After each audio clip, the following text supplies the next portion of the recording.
And I can't be with the president at all times. I'm sorry. I think that when the president is wrong, you ought to call him out.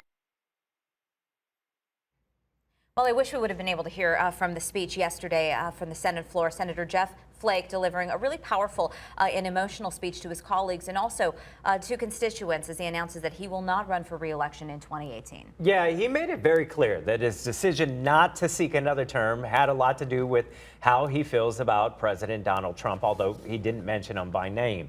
Joining us this morning on the phone is Senator Jeff Flake. We thank you very much for taking the time. And the big question, how long did you weigh this decision? We didn't make the final decision until the weekend, so just a couple of days before. But obviously, this had been weighing on me for a while.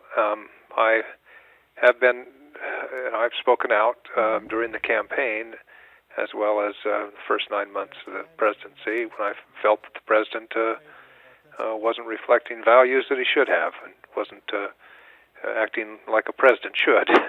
And I think it's tough to move ahead in the Republican Party right now unless you're willing to be kind of in lockstep with the president.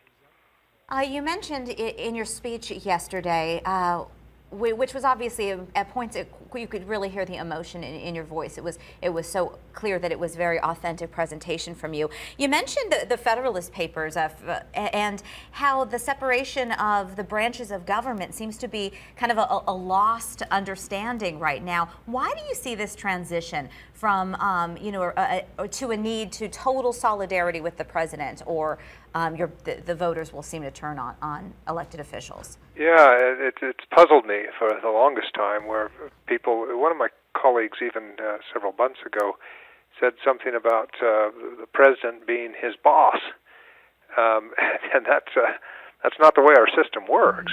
We work for the state or the district that we serve. Our constituents are our bosses, not the president. And no U.S. senator ought to be a rubber stamp for any president. But I've worked with Democratic presidents and Republican presidents, and I've opposed both. That's how it should be. And I quoted at length Teddy Roosevelt and what he had to say about whether or not people should be free to criticize the president when they think he's done wrong, and praise him when they think he's done right. And he said that it was morally treasonable to assume anything else. And so it has been surprising to see how many people think that you should never be critical of the president. You ought to be on board with all of his agenda if he's from your party. And that's kind of a party tribalism that I just can't ascribe to. Senator, if you feel politics are broken from the top and it trickles down, why not stay in there and fight and change things for the folks here in Arizona, if not for the American people? Well, it's a pretty narrow path for a Republican like me, a traditional Republican who believes in limited government and free trade and immigration, to win a Republican nomination. And these days, I would have to in this environment, take positions that I simply don't agree with and condone behavior that I shouldn't condone to win a Republican primary, and I'm not willing to do that. I think it's important for people to stand up and say, enough. We ought to have a more civil discourse, and we shouldn't treat the presidency like this.